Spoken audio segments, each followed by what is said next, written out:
Urus negeri di bawah Bayu, pihak polis menasihatkan calon tanding PRU15 dan pilihan raya kecil Don Bugaya agar mendapatkan permit terlebih dahulu sebelum mengadakan sesi kempen atau ceramah. Perinciannya bersama Rita Aloysius Malik di Kota Kinabalu. Silakan Rita. Ya, sahih. Polis Diraja Malaysia PDRM Kontingen Sabah telah mengeluarkan 369 permit kempen pilihan raya di seluruh negeri setakat hari keempat tempoh berkempen pilihan raya umum ke-15 dan pilihan raya kecil N66 Bugaya sempurna.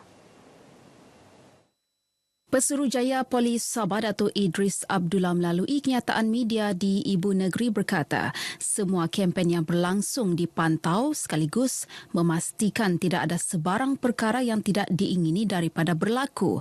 Hasil pemeriksaan yang dijalankan oleh pihak polis mendapati semua kempen mempunyai permit dan tidak melanggar syarat kempen yang telah ditetapkan. Tambah Datuk Idris lagi, dalam tempoh 24 jam, satu laporan polis telah diterima, manakala bagi tempoh 26 Oktober hingga 7 November 2022, sebanyak 39 laporan polis telah diterima dan 6 kertas siasatan telah dibuka. Beliau sekali lagi mengingatkan semua parti politik yang bertanding agar membuat permohonan kelulusan permit sebelum berkempen atau ceramah, mematuhi semua syarat-syarat permit yang telah ditetapkan, tidak menimbulkan sebarang provokasi, fitnah mahupun mengaitkan perkauman selain memastikan semua penyokong masing-masing menjaga tata laku dan mematuhi peraturan lalu lintas. Dalam pada itu, hari ini Gabungan Rakyat Sabah GRS melancarkan manifesto pilihan raya umum PRU ke-15 merangkumi 13 tunjang utama yang bakal dipikul oleh 13 calon yang bertanding meliputi 13 parlimen di negeri ini. Manifesto itu digubal berpandukan 4 teras utama perjuangan GRS meliputi Sabah diutamakan, Sabah melangkah ke hadapan, Sabah maju jaya dan Sabah yang bersatu. Menurut pengerusi GRS, Datuk Seri Panglima Haji Jinor, manifesto pertama melibatkan usaha memperkasa ekonomi dan rakyat menerusi 3 sektor utama iaitu pertanian, perindustrian dan pelancongan. Diikuti manifesto kedua melibatkan memperkasa pengurusan sumber tenaga selain mengembalikan pengurusan Sabah Electricity Sdn Bhd SESB ke negeri ini. Seterusnya meneruskan tuntutan ke atas hak-hak Sabah berdasarkan artikel 112(b)(c) dan jadual 10 perlembagaan.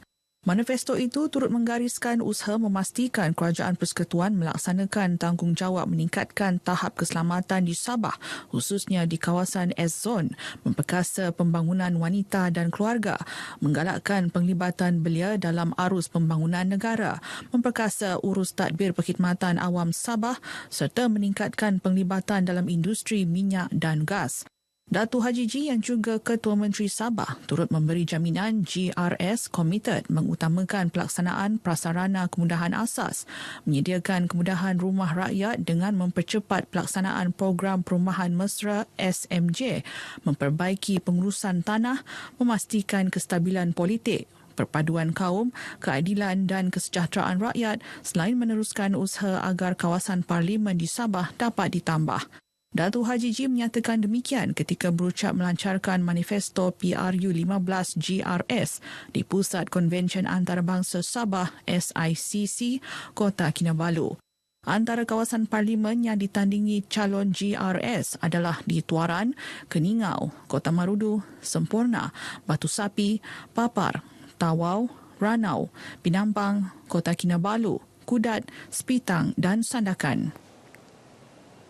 Kemeriahan suasana berkempen semestinya berlangsung di seluruh negara, tidak terkecuali sekitar Bandaraya Kota Kinabalu dengan aktiviti memacak bendera ataupun kain rentang parti masing-masing di kediaman premis maupun sepanjang jalan. Di lokasi pada ketika ini, wartawan Magdalena Depol ada laporannya. Meg, teruskan dengan laporannya. Baik, terima kasih Rita. Baik, sekarang secara langsung dari lokasi di sekitar Kota Kinabalu mengenai tinjauan kemeriahan kempen bendera parti-parti politik yang bertanding untuk pilihan raya umum ke-15 PRU15, di mana bermula pada jam 2 petang tadi sebenarnya kami membuat tinjauan di sekitar Kota Kinabalu, Penampang dan juga di sekitar Putatan, di mana banyak bendera-bendera daripada parti-parti yang bertanding telah pun berdiri, dan juga pastinya parti-parti masing-masing dengan bendera pelbagai warna ceria mewarnai pemandangan perjalanan anda ke mana jua tujuan anda di sekitar Kota Kinabalu. Dan setakat ini nampaknya di mana kempen telah ditetapkan oleh Suruhanjaya Pilihan Raya SPR masih dipatuhi oleh setiap parti-parti politik yang bertanding, antaranya peletakan bendera parti masing-masing di tempat yang sesuai, dan dibenarkan justru orang ramai juga dinasihati juga sentiasa berhati-hati kerana dalam kegairahan berkempen kadang-kala kita terlupa menjaga keselamatan diri selama tempoh berkempen PRU15 ini untuk kebaikan kita sendiri serta orang lain. Bahaya dan kemalangan boleh berlaku di mana-mana dan bila-bila masa saja.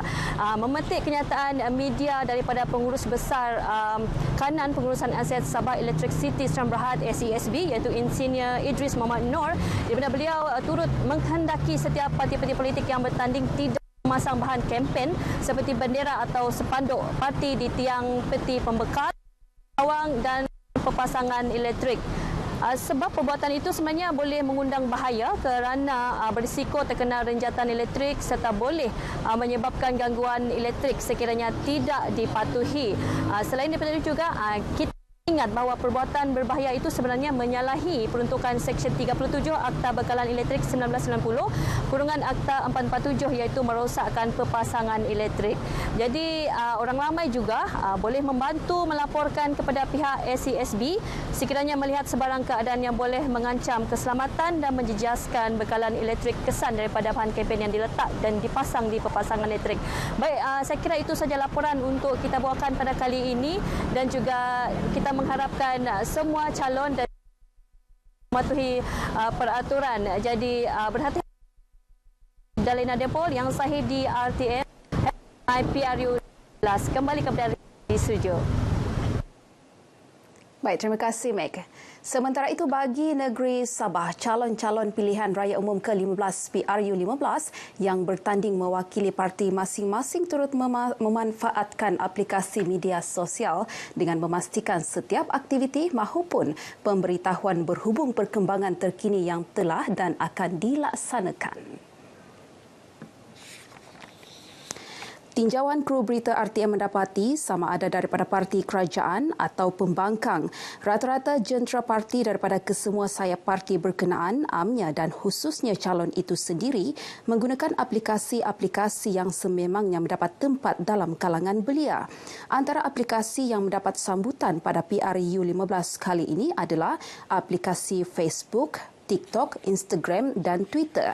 Bagi calon yang mahir dengan penggunaan aplikasi-aplikasi ini, mereka sudah pasti mempunyai kelebihan daripada aspek kreativiti dalam menghasilkan kandungan yang padat dan mampu menarik orang ramai akan hala tuju calon berkenaan. Antara calon-calon ini juga memastikan pasukan medsos mereka sentiasa memuat naik setiap aktiviti dan perkembangan yang dilakukan setiap masa yang semestinya menjadi kelebihan buat mereka. Baik, sekian perkembangan dari Sabah. Lebih banyak perkongsian melalui berita wilayah selepas ini. Dengan itu kembali bersama Sahi. Silakan. Terima kasih Rita.